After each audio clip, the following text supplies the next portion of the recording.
किष्किंधा का वो परिक्षेत्र जहां प्रवसन पर्वत है, ऋषिमुख पर्वत है, उस ऋषिमुख किष्किंधा क्षेत्र में ऋषिमुख पर्वत है। पंपापुर राजधानी है, एक राज्य की राजधानी है, लेकिन वो किष्किंधा का परिक्षेत्र है। उस किष्किंधा परिक्षेत्र में एक ऋषिमुख नाम का पर्वत है। उस ऋषिमुख पर्वत पर सुग्रीव रहता है। अच्छा, पंपापुर में क्यों नहीं रहता है? ऋषिमुख पर्वत पर क्यों रहता है? पंपापुर में इसलिए नहीं रहता है कि बाली से विवाद चल रहा है।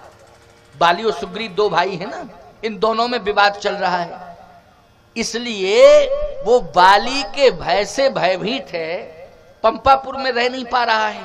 वो प्रवसन पर्वत पर, ऋषिमुख पर्वत पर रह रहा है। तो ऋषिमुख पर्वत पर रह रहा है, क्या बाली से अगर शत्रुता है तो आखिर ऋषिमुख पर्वत भी तो पंपापुर राजधानी के अंतर्गत आता है। तो जब राजा बाली है और सुग्रीव को वो पसंद नहीं करता है, फिर उसके राज्य में स्थित पर्वत पर सुग्रीव कैसे रहता है? तो रहस्य यह है कि ऋषिमुख पर्वत पर बाली नहीं जा सकता है। क्यों? श्राप मिला है बाली को, किस पर्वत पर यदि तू आ जाएगा तो भस्म हो जाएगा। ये अंतर कथा है। इस पर्वत पर अगर तू आ जाएगा तो भस्म हो जाएगा। तो सुग्रीव को एक सहारा मिल गया कि कम से कम निश्चिंत होकर के तो इस पर्वत पर रह सकते हैं, बाली आ नहीं सकता है, और हमें रहने के लिए सहारा मिल गया। सत्य तो यह है भैया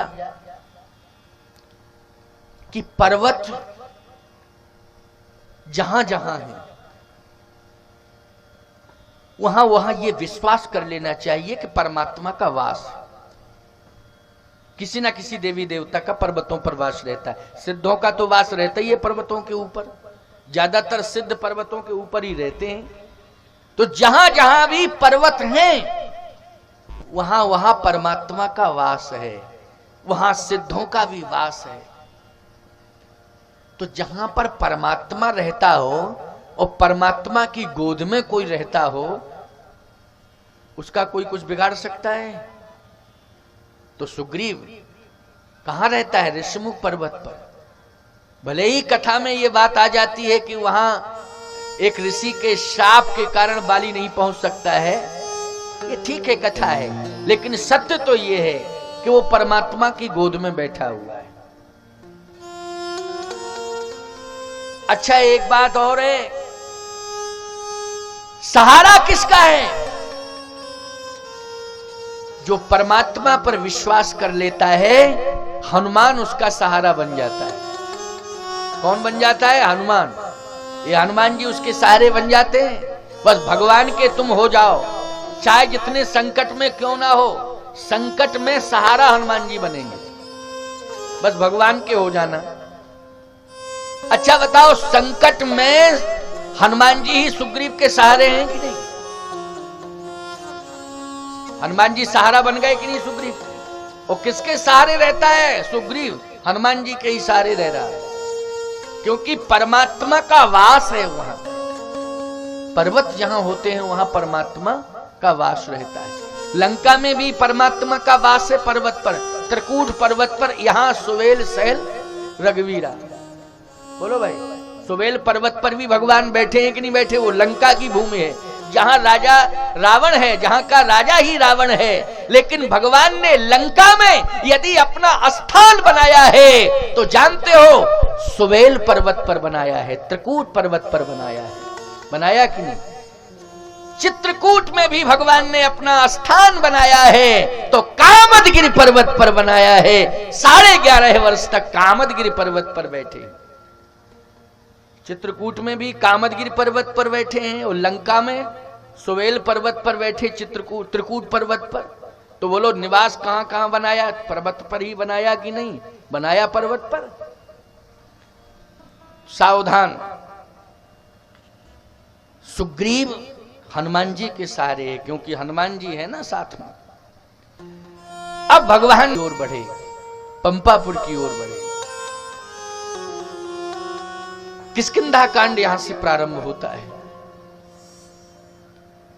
किष्किंधा कांड का पहला दोहा सोरठा, पहला सोरठा है मुक्ति जन्म मही जान, ज्ञान खान अगहानि कर, जहीं बस शंभु सो काशी से ये कसन, आगे चले बहुर रघुराया, ऋषमुख पर्वतनी, तहाँ रह सचिव सहित सुग्रीवा। सुग्रीव सचिवों के साथ रहता है, वानरों का राजा बन गया। ये किसका राजा बन गया? वानरों का राजा। हाँ भाई, अलग अलग व्यवस्थाएं हैं। आपके साथ पूरा गांव आ जाए तो आप गांव के राजा बन जाएंगे? बन जाएंगे नहीं। पूरा गांव यदि आपके साथ जुड़ जाए तो आप गांव के राजा बन जाएंगे। पूरा प्रदेश आपके साथ जुड़ जाए आप प्रदेश के राजा बन जाएंगे। पूरा देश आपके साथ जुड़ जाए आप देश के राजा बन जाएंगे। ये जितनी भी वानर प्रजाति है वो सब जो है सुग्रीव के साथ हो गए, तो वानरों का राजा बन गया। उन्हीं में उसने सचिव बना दिए। अच्छा, हनुमान जी क्या है? वानराणाम धीशम रघुपत प्रिय भक्तम बात जातम नमामि। हनुमान जी महाराज भी रहते हैं सुग्रीव के साथ ही, लेकिन याद रखना, और सब जितने भी हैं वो वानर हैं सुग्रीव के पास, लेकिन हनुमान जी महाराज विकल्प हैं। क्या है? विकल्प। और वानर विकल्प नहीं है, हनुमान जी विकल्प हैं। और सत्य है, सुग्रीव के भी विकल्प हैं हनुमान जी। और सुग्रीव की बात छोड़ो, स्वयं भगवान राम के भी विकल्प हैं हनुमान जी। राम जी का राम काज करवे को आतुर, राम जी का सबसे ज्यादा कार्य किया है तो हनुमान जी ने किया है। जब भी कोई विपत्ति आई, आपत्ति आई, तो उसको किसने संभाला है? हनुमान जी ने संभाला है। इसलिए हनुमान जी विकल्प हैं और सब वानर हैं। देखने में हनुमान जी वानर लगते हैं, लेकिन वस्तुतः वो हैं विकल्प, और स्वयं राम जी के विकल्प हैं।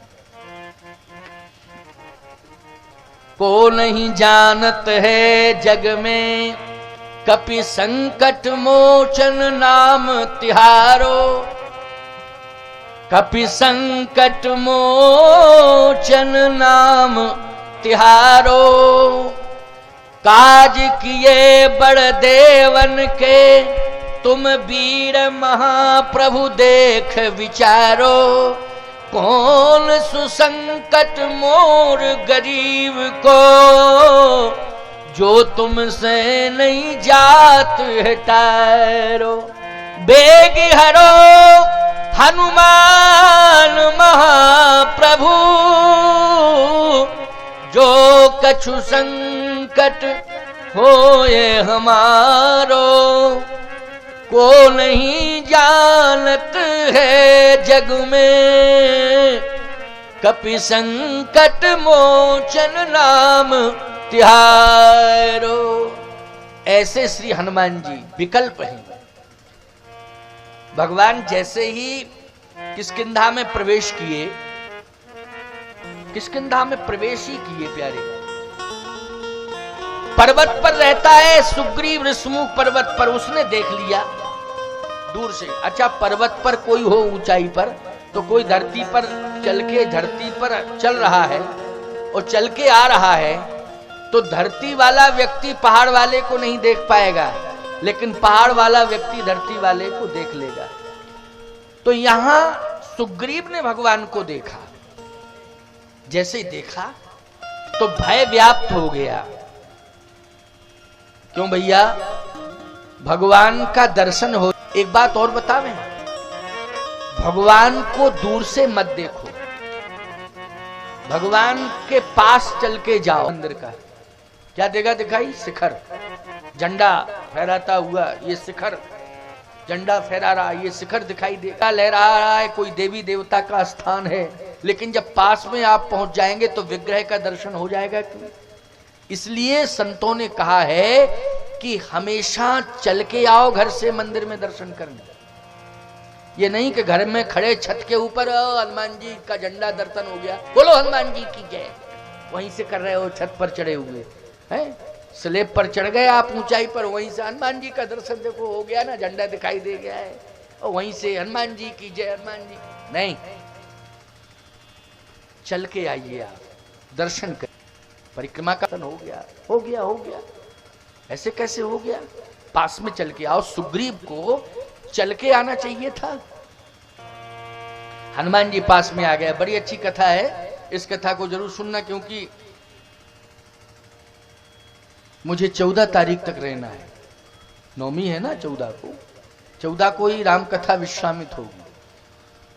14 को कथा कह के ही मैं चित्रकूट वापस चला जाऊंगा और आप सबका संदेश कामतानाथ जी को सुनाऊंगा। दूत बन जो आएगा मेरे पास उसका ही तो संदेश सुनाऊंगा, जो आएगा ही नहीं उसका क्या संदेश सुना दूं? हैं? जो आएगा नहीं उसके लिए तो संदेश बन जाएगा, उसका संदेश कामतानाथ जी को जरूर सुनाया जाएगा। इसलिए कथा में सभी हे हनुमान सामने देखो, शस्त्र की आवश्यकता नहीं पड़ेगी। शस्त्र की गोली एक बार शायद मिस हो सकती है, हो जाती है कि नहीं? अस्तित्वहीन हो सकती है शस्त्र की गोली, लेकिन अगर विद्वान ब्राह्मण है तो उसकी बोली कभी अस्तित्वहीन नहीं हो सकती है। अगर वो सच्चे मन से बोल गया तो निश्चित रूप से कार्य भी सफल होगा और हर प्रकार का समाधान भी मिल जाएगा, अगर सच्चे मन से बोल गया। यही काम करते थे, रत्नाकर नाम था उनका, लेकिन प्यारे लूटते रहे, मारते रहे, पीटते रहे। वाल्मीकि जी की बात बता रहा हूं, वो रत्नाकर, पूर्व का नाम रत्नाकर, तब वाल्मीकि नहीं बने थे, महर्षि वाल्मीकि तो बाद में बने, पहले रत्नाकर नाम था उनका। रत्नाकर नाम था, उसी रत्नाकर डाकू के नाम से खूब लूटा उन्होंने। लेकिन प्यारे, जब ऋषि मंडल आ रहा था, सप्त ऋषि आ रहे थे, उनको भी लूटने लगे, तो उन्होंने कहा रुको रुको, लूटपाट करना तो तुम्हारा काम ही है और हमारे पास तो वैसे कुछ है नहीं।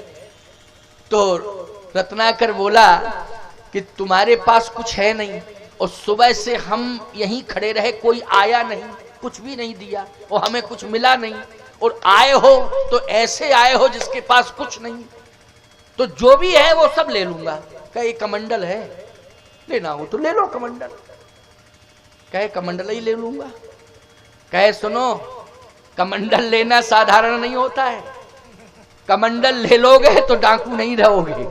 अच्छा बोलो भाई, कमंडल कोई हाथ में ले ले तो डाकू होगा कि साधु होगा? बोलो जल्दी। ये कमंडल लेना साधारण बात नहीं है। कमंडल यदि तुमने हाथ में ले लिया तो फिर डाकू कहां रहोगे, फिर तो साधु बन जाओगे। इसलिए सोच समझ लो तब कमंडल लो, और कमंडल ही है हमारे पास, और कुछ नहीं है। लंगोटी पहने थे, कोपीन धारण किए थे, हाथ में कमंडल लिए थे, बस इतना ही था उनके पास, और कुछ था ही नहीं। कहे कमंडल कोपीन दो चीजें हैं मेरे पास, और यदि तुम लेना ही चाहते हो तो कोपीन भी ले लो और कमंडल भी ले लो। तो फिर डाकू कहां रहे, फिर क्या बन गए? साधु बन गए। लेकिन मैं ये पूछना चाहता हूं कि ये तुम पाप कर रहे हो कि पुण्य कर रहे हो? कहे पाप। तो जब जानते हो कि ये पाप है तो क्यों कर रहे हो? और पाप का परिणाम नहीं जानते हो? कहे बात यह है कि पाप तो कर रहा हूं, लेकिन यह पुण्य है कि परिवार का प्रतिपाल कर रहा हूं इसी से। अरे बोले ये पुण्य की परिभाषा नहीं है कि पाप की कमाई जो है परिवार में लगाओ, क्या ये पुण्य हो रहा है? पाप की कमाई से कोई परिपालित हो रहा है तो वो पुण्य नहीं है। अथवा जो पाप की कमाई दे रहा है परिवार को, तो वो परिवार के साथ पुण्य नहीं कर रहा है, ना परिवार को इसका पुण्य मिल रहा है। पाप की कमाई कमाने वाला भी पापी है और पाप की कमाई को खाने वाला भी पापी है। प्यारे, दोनों ही पापी हैं, दोनों ही अपराधी हैं। बस किसी का ज्यादा अपराध है, किसी का कम है, लेकिन अपराधी दोनों हैं, पापी दोनों हैं। ना तो पाप की कमाई कमाना चाहिए और ना पाप की कमाई को स्वीकार करना चाहिए, बचना चाहिए। कह पहले ये बताओ कि ये पाप की कमाई कहां ले जाते हो? का परिवार में। अच्छा, परिवार में ले जाते हो। पाप तुम कर रहे हो, कमाई परिवार को दे रहे हो। पहले परिवार वालों से ये जाके पूछ के आओ कि जो मैं पाप कर रहा हूं उस पाप को भी तुम लोग थोड़ा थोड़ा बांट रहे हो कि नहीं बांट रहे हो, कि धन ही दौलत बांट रहे हो खाली, कि पाप को भी बांट रहे हो। जाओ, ये सत्संग है। ये क्या है प्यारे? ये सत्संग है, ये सत्संग की महिमा है। अगर ऋषि मुनि महात्मा ना मिले होते तो बोलो हृदय परिवर्तन होता रत्नाकर डाकू का। गए, परिवार वालों से पूछा कि जो मैं कर रहा हूं वो क्या कर रहा हूं? बोले पाप। कमाई जो आ रही है, बोले पाप की कमाई। कह दे किसको रहा हूं? परिवार वाले बोले हम लोगों को। लेकिन जो पाप मैं कर रहा हूं उस पाप के साथ भी तुम्हारा शेयर है, बंटवारा है कि नहीं? कह ना ना ना ना, धन दौलत हम लेंगे, पाप तुम्हारे पास ही रहेगा। बस हृदय बदल गया। इसका मतलब है कि परिवार भी पाप की कमाई खाता है तो वो पाप को नहीं लेना चाहता है, केवल कमाई को लेना चाहता है। यद्यपि दोष उसे भी लगता है लेकिन वो पाप को स्वीकार नहीं करना चाहता है। उसकी धारणा है ये। क्या धारणा है? कि मैं धन लूंगा लेकिन तुम्हारा पाप नहीं लूंगा। जबकि पाप भी लेना चाहिए कि नहीं लेना चाहिए? बोलो भाई, लेना चाहिए कि नहीं? लेना चाहिए, पाप भी लेना चाहिए। लेकिन नहीं, धन लेंगे, पाप का धन लेंगे लेकिन पाप को नहीं लेंगे। सावधान, हृदय बदल गया। आए, चरणों में गिर पड़े महात्माओं के।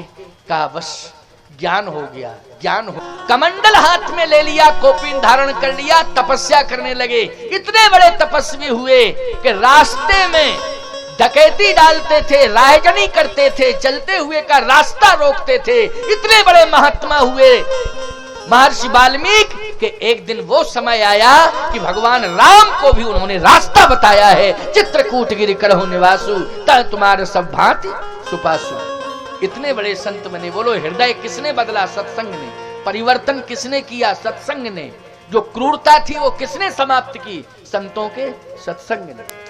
इसलिए सत्संग करने से क्रूरता समाप्त हो जाती है। सत्संग सुनने से हृदय निर्मल हो जाता है। हमारे जीवन के जो पाप होते हैं वो समाप्त हो जाते हैं। हम निष्पाप होकर के भगवान के हो जाते हैं। ये सत्संग का प्रभाव है। इसलिए आज सुग्रीव कहता है कि ये बाली के भेजे हुए दोनों शत्रु आ रहे हैं, जाकर के तुम इनको रोको और ब्राह्मण बन के जाओ। धरवट रूप ब्राह्मण बनो। हनुमान जी ने कहा कि आप कह रहे हो तो मैं बन रहा हूं, नहीं तो वैसे तो मैं बंदर ही बना हूं।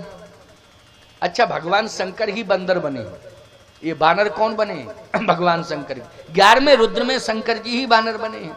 जही शरीर रति राम सो सोई आदर ही सुजान, रुद्र देह तज नेह वह शंकर भय हनुमान। जान राम सेवा सर समुझ कीन अनुमान, पुरखा ते लड़िका भय हरते भय हनुमान। ये हनुमान जी जो है ना बानर, ये भगवान शिव ही हैं 11वें रुद्र में। चलो अब कह रहे हो ब्राह्मण, तो मैं ब्राह्मण बना जाता हूं। मेकअप किया, एक पुस्तक हाथ में ली, चल दिए खड़ाऊ पहन के। प्यारे, लेकिन सत्य कह रहा हूं आपसे,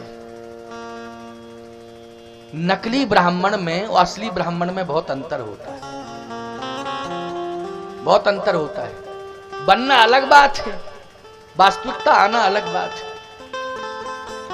मैं एक बात कह रहा हूं, हनुमान जी के चरित्र से शिक्षा लो कि हनुमान जी जैसे ही ब्राह्मण बन के पहुंचे तो रघुवंश की परंपरा है कि ब्राह्मण को सामने देख लेते हैं रघुवंशी तो प्रणाम करते हैं। ब्राह्मण है ना, प्रणाम करते हैं। ब्राह्मण को कवच मानते हैं कि हमारी रक्षा करने वाला होता है। अच्छा, ब्राह्मण का भी कार्य यही था कि जो भी तप करता था ब्राह्मण, वो समाज के कल्याण के लिए करता था। यानी उसका आशीर्वाद समाज का कवच बन जाता था। क्या बन जाता था? कवच। तभी तो लोग कहते थे पाए लागे महाराज, तो कहते थे खुश रहो। इसका मतलब है कि सुबह सुबह लोग निकलते थे तो ब्राह्मण को महाराज पाए लागे, अच्छा खुश रहो, इसका मतलब है कवच। ये आशीर्वाद क्या बन गया? कवच बन गया। लेकिन प्यारे, आशीर्वाद देने की पात्रता होनी चाहिए, क्षमता होनी चाहिए। ऐसा काम नहीं हो इन हाथों से कि हम आशीर्वाद देने के लायक न रहें। इसलिए सोच समझ करके ब्राह्मण को एक एक कदम उठाना चाहिए और उसका जीवन सात्विकी होना चाहिए, उसका जीवन तपस्वी होना चाहिए। उसके हाथ में बहुत बड़ी ताकत होती है, लेकिन इतना सुंदर स्वर्णिम अवसर अगर भगवान ने तुम्हें दिया है तो उसका दुरुपयोग मत करो, उसका सदुपयोग करो। जीवन की सार्थकता इसी में है। हम ब्राह्मण बने हैं तो हमें ब्राह्मणत्व होना चाहिए, हमें देवत्व होना चाहिए। तुम धरती के देवता हो, भूषुर कहा जाता है, धरती के देवता हो, हमारे अंदर देवत्व होना चाहिए। हमारी जो परंपरा आर्य संस्कृति, हमारी जो पुरानी परंपरा है, सनातन संस्कृति है, उस सनातन संस्कृति ने जो नियम बनाए हैं उन नियमों का हमें पूर्णतः पालन करना चाहिए। देखो कितना बड़ा सम्मान होता है ब्राह्मण का। भगवान राम के पास पहुंचे हनुमान जी, लेकिन ब्राह्मण बन के गए। जब ब्राह्मण बन के गए, विप्र रूप धरी कपितः गए, ब्राह्मण बन के गए। माथ नाय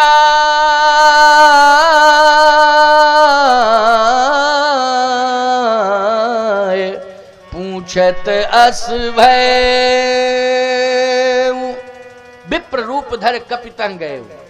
जैसे ब्राह्मण का भेष बना के हनुमान जी पहुंचे तो हनुमान जी ने पहले ही प्रणाम कर लिया, राम जी ने प्रणाम नहीं कर पाया। जबकि राम जी प्रणाम करते हैं ब्राह्मणों को, यह नियम है, ब्राह्मण से प्रणाम नहीं करवाते हैं, ब्राह्मण को ही प्रणाम करते हैं। लेकिन जैसे ही हनुमान जी पहुंचे तो लक्ष्मण जी ने दूर से देखा, कहा भैया भैया रोना बंद करो। कहा क्यों? बोले सगुन हो गया। सगुन? क्या सगुन हो गया? कहे हमने ये सुना है कि अगर किसी कार्य की सफलता के लिए आप निकले हैं और गौ माता बछड़े को दूध पिलाते हुए दिखाई दे जाए तो ये विश्वास हो जाता है कि कार्य सफल होगा। एक तो ये सगुन है। नकुल न्योले का दर्शन हो जाए, क्यों भाई, सामने से न्योला निकल जाए, क्या कहते हैं, नकुल न्योला कहते हैं, है? हाँ, यदि सामने से निकल जाए नकुल तो शुभ माना जाता है। पनघट से सुहागवती नारी यदि पनघट से आ रही है और सिर पर भरा हुआ जल से भरा घड़ा रखे, घट रखे है, तो बोलो सगुन माना जाता है कि नहीं माना जाता है? ठीक इसी प्रकार से ब्राह्मण सामने से मस्तक पर चंदन हो, यज्ञोपवीत दिखाई दे रहा हो, हाथ में शास्त्र हो, खड़ाऊ पहने हो, चोटी में गांठ लगी हो, अगर इस भेष में ब्राह्मण का दर्शन हो जाए प्रातः बेला में तो कार्य की सफलता सुनिश्चित मानी जाती है। देखिए देखिए, हम और आप सीता जी की खोज में निकले हैं और ब्राह्मण का दर्शन हो गया। अब कन्फर्म है सीता जी मिलेंगी। अच्छा, ये भी बात सत्य है कि कन्फर्म भी है सीता जी मिलेंगी। हनुमान जी मिल गए तो कन्फर्म है कि सीता जी मिलेंगी, हनुमान जी मिल गए तो सीता जी मिलेंगी कि नहीं मिलेंगी, कन्फर्म है। लेकिन लक्ष्मण जी कहते ब्राह्मण का दर्शन हो गया है, ये शुभ संदेश है हमारे और आपके लिए, शुभ संकेत भी है हमारे आपके लिए कि अब तो निश्चित रूप से हमें श्री जानकी जी मिलेंगे।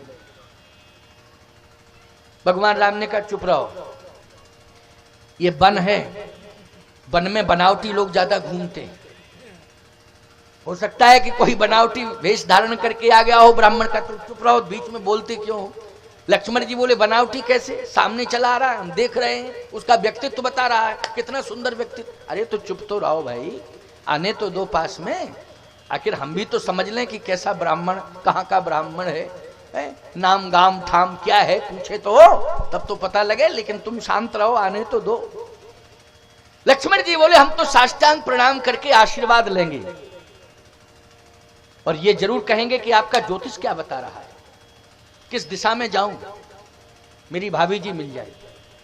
और निश्चित है इतना बड़ा विद्वान है तो ज्योतिषी जरूर होगा, और ज्योतिषी होगा तो बता देगा तुरंत मस्तक को देख के बताएगा भैया, हाथ देखने की जरूरत ही नहीं है, मस्तक देख के बता देगा। इतना विद्वान लग रहा है कि तुरंत बताएगा कि भटकने की जरूरत नहीं है, अमुक दिशा में चले जाओ, वहां अमुक स्थान पर सीता जी बैठी हैं। बस इतना ही पर्याप्त है हमारे आपके लिए।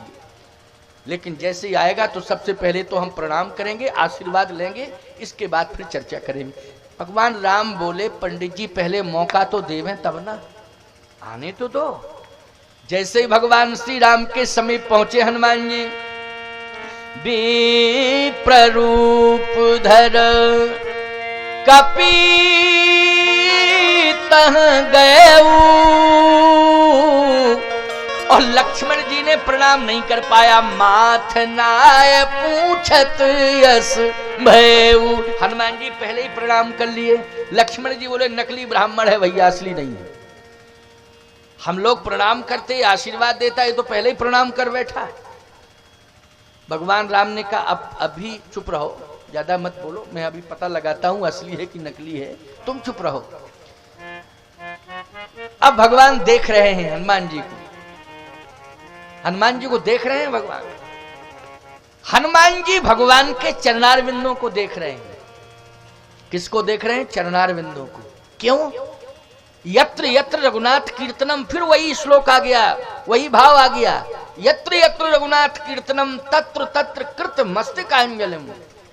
हनुमान जी का सिर झुका रहता है। जब कीर्तन करते हैं तो भगवान के नाम का कीर्तन करते हैं, तो भगवान के स्वरूप का ध्यान करते हैं, और जब ध्यान करते हैं तो मस्तक झुका लेते हैं। जब मस्तक झुकाते हैं तो भगवान का ध्यान करेंगे। तो ईमानदारी से बताओ, दृष्टि चरणों पर जाएगी कि नहीं जाएगी? कहां जाएगी दृष्टि? चरणारविंदों में दृष्टि जाएगी। तो यत्र यत्र रघुनाथ कीर्तनम तत्र तत्र कृतमस्तकांजलिम बाष्पवारी परिपूर्ण लोचनम मारुतिम नमत राक्षसांतकम। तो हनुमान जी ने भगवान के श्री चरण देखे, माथ नाय पूछत हस भयो, चरण देखे, मस्तक झुका तो चरण दिखाई दे गए। और जब चरण दिखाई दिए तो पूछ रहे हैं, क्या पूछ रहे हैं? जरा मैं पूछूं तो कि जिन चरणों का हम नित्य ध्यान करते हैं वैसे ही तो ये चरण हैं जिनका हनुमान जी सोच रहे कि अरे जिन चरणों का मैं ध्यान करता हूं वही चरण मुझे दिखाई दे रहे हैं जिनका मैं नित्य ध्यान करता हूं। लेकिन फिर भी पूछ लूं तो माथ नाय पूछत यस भयऊ, को तुम श्यामल गौर शरीरा, क्षत्रिय रूप फिरो बनवीरा, कठिन भूम कोमल पदगामी, कवन हेतु बन विचिरहु स्वामी, मृदुल मनोहर सुंदर गाता, सहित दुसह बन आतपि बाता, के तुम तीन देव मह कोऊ, नर नारायण के तुम दोऊ, जग कारण तारण भव। किसकिंधा कांड? जग कारण तारण भव, भयन धरनी भार, के तुम अखिल भुवन पति लीन मनुज अवतार। मैंने आपको पहचान लिया प्रभु पहचान परऊ गही चरना, प्रभु पहचान परऊ गही चरना, सो सुख उमा जाहे नहीं वरना। भगवान शंकर कहते हैं, पार्वती ऐसा सुख पहली बार मिल रहा है मुझे, क्योंकि ये तो चरण पकड़ने ही नहीं देते थे। जब शिव रूप में रहे तो चरण नहीं पकड़ने देते थे, हमारे ही चरण पकड़ लेते थे दौड़ के। लेकिन आज मैंने चरण पकड़ लिए हैं, प्रभु पहचान लिया कि ये मेरे प्रभु हैं। प्रभु पहचान अरे परऊ गही चरना, सो सुख उमा जाहे नहीं बर। जैसे पकड़े चरण, भगवान बोले छोड़ो छोड़ो छोड़ो छोड़ो, ये क्या करते हो? ब्राह्मण होकर के क्षत्रिय के पैर पकड़ते हो? मैं दोनों ही नकली बने हुए हो। क्यों भाई? हम भी नकली ब्राह्मण बने हो, तुम भी नकली क्षत्रिय हो। अच्छा बोलो, ब्रह्म क्या किसी जाति से बंधा होता है? जल्दी बोलो, ब्रह्म जाति बंधन से परे होता है कि नहीं? ब्रह्म का तो जो ध्यान करता है उसी का हो जाता है, चाहे जिस जाति वाला हो। बोलो रैदास का भी वो ब्रह्म हुआ कि नहीं हुआ?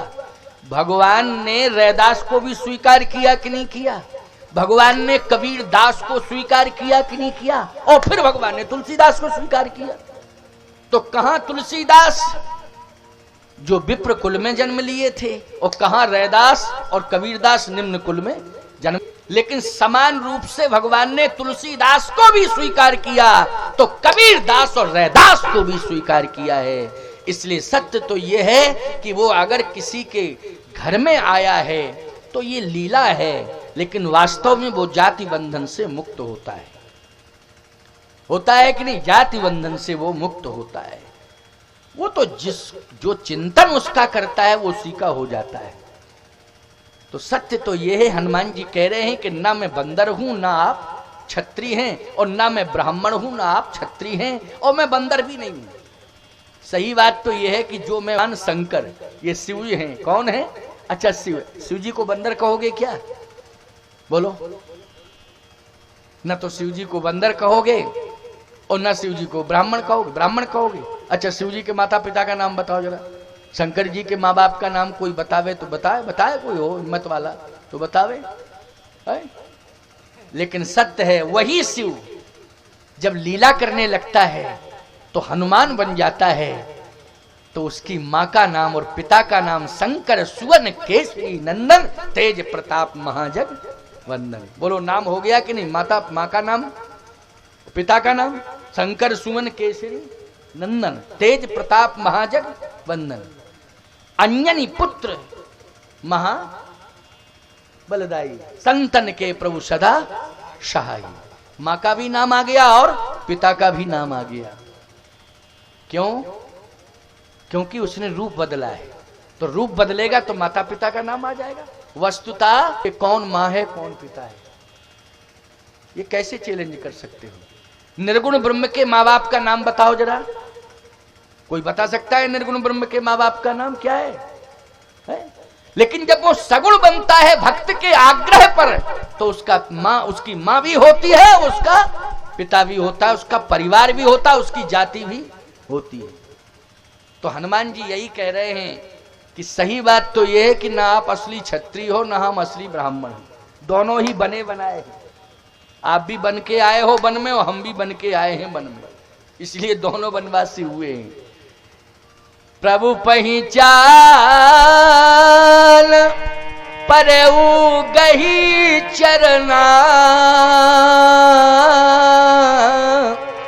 सो सुख उमा जाहे नहीं बरना। बस हनुमान जी ने तो चरण पकड़ लिए। भगवान बोले ब्राह्मण हो चरण मत पकड़ो।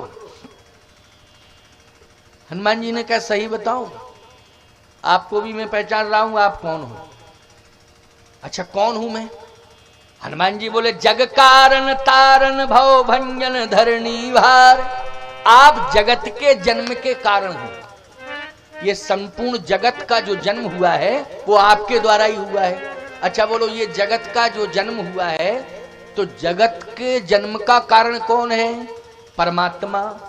बोलो है कि नहीं? ईश्वर विधाता। बोलो है कि नहीं?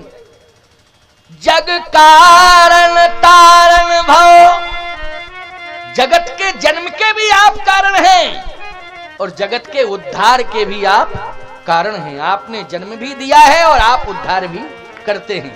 भंजन धरणी भार, आप पृथ्वी का भी भार हटाने वाले हैं। कै तुम्हें अखिल भुवन पति लीन मनुज अवतार। आप अखिल भुवन पति हैं, अखिल ब्रह्मांड नायक।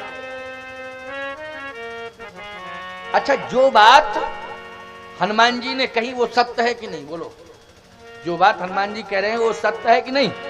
अखिल भुवन पति हैं कि नहीं? पूरे पृथ्वी का भार हटाने वाले कौन हैं? भगवान। भंजन धरणी भार।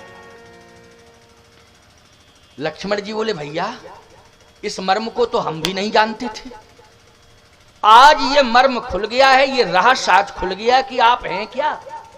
मैं तो यही जानता था कि आप मेरे बड़े भाई हैं, इतना ही मैं जानता था। आज ये मर्म खुल गया क्योंकि लक्ष्मण हूं यह मरम न जाना, जो कछु चरित्र रचेऊ भगवाना। लक्ष्मण जी भी इस मर्म को नहीं जान पाए थे। आज लक्ष्मण जी बोले मर्म खुल गया कि आप हैं क्या, जग कारण, जगत के जन्म के कारण आप हैं। मैं तो ये जानता था कि महाराज श्री दशरथ ने आपको जन्म दिया। भगवान राम बोले लक्ष्मण तुम ठीक जानते हो, कौशलेश दशरथ के जाए, हम पितु वचन मान बन आए। यहाँ हरि निश्चर बैदेही, विप्र फिरे हम खोजत तेही।